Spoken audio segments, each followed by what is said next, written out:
Madam Toastmaster, fellow Toastmasters, and honored guests. About a year ago, I attended the funeral for a good friend of mine.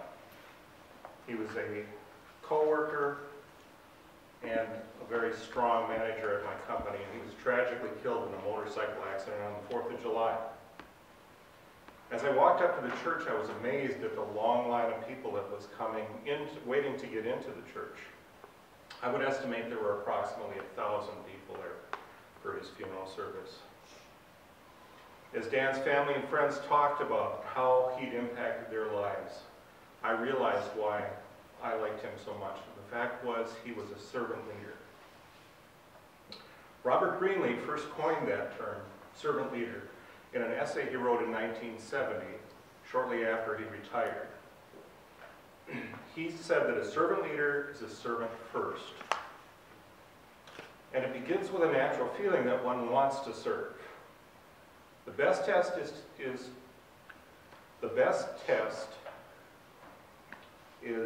do those served grow as persons? They become healthier, wiser, freer, more autonomous, and more likely to become servants themselves. So what makes a servant leader? I want to talk about the 10 characteristics and see if some of these match maybe your values or some of the things that you do. Listening. A servant leader seeks to identify the will of a group and helps to clarify that will. He or she listens to what's being said and also what's not being said, because that can say as much as what's being said. Listening can also encompass getting in touch with one's inner voice and seeking to understand what one's body, spirit, and mind are communicating. Listening, coupled with a regular period of reflection, helps us to strengthen as servant leaders. Empathy. A servant leader strives to empathize with the group that he works with. People need to be accepted and recognized for their special and unique gifts. The most successful servant leaders are those who have become effective, empathetic leaders, or listeners, sorry. Healing. Learning to heal is a powerful transformation ability. One of the great strengths of servant leaders is to realize when people are hurting and help them open up and heal themselves.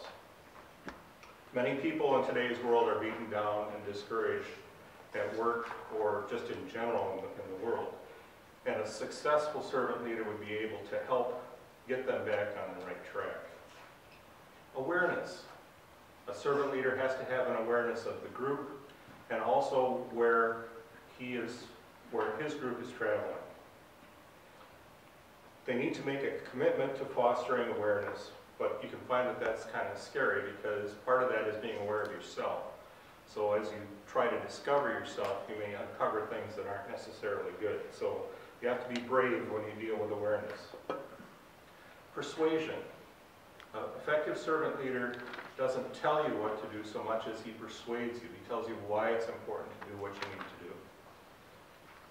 Conceptualization, also another characteristic, and that is servant leaders dream great dreams. It's the ability to visualize and conceptualize where the organization needs to go, and then the ability to communicate that effectively to people. The manager who wishes to be a servant leader must stretch his thinking to encompass that type of conceptual thinking. Servant leaders are called to seek a delicate balance between conceptual thinking and the day-to-day balance. You can't turn away from what you do day-to-day, but you can't lose sight of the longer-range plan. Foresight. This is closely related to conceptualization, and that's the ability to foresee the likely outcome of,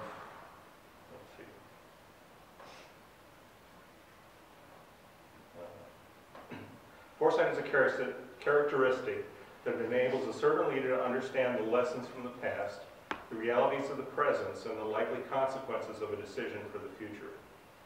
It's also deeply rooted in the intuitive mind.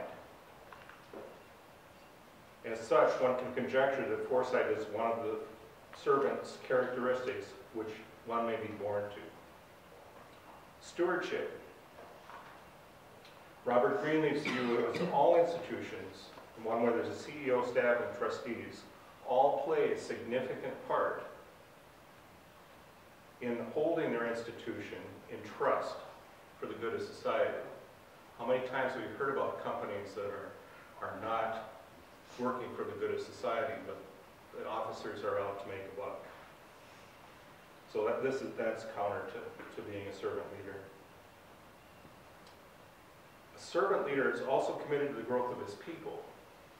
Not only do you want to grow yourself, but you want to make sure that your people will grow. So a servant leader will challenge their people, encourage them to try new things, and when they fail, pick them up, dust them off, and get them back on the right track. And building community, it's something that I found fascinating when I was looking into servant leadership. And it goes beyond the community, or goes beyond the company and into the community. To be effective, a servant leader must also have a positive impact on the community. My friend Dan was truly a servant leader. It was obvious in the people that were around him. He was a gymnastics coach, taught all age groups of gymnastics. He was obviously a loving family man, raised his family very strong, with strong values and morals. And also at work, he was the guy that you went to when you had an issue. You knew he was going to help you work through it. He was never going to reject you. So I challenge you today, if these characteristics are something that you can relate to, I encourage you to look further into the Greenleaf's idea of servant leadership and potentially make the world a better place because you served in it. Madam Toastmaster.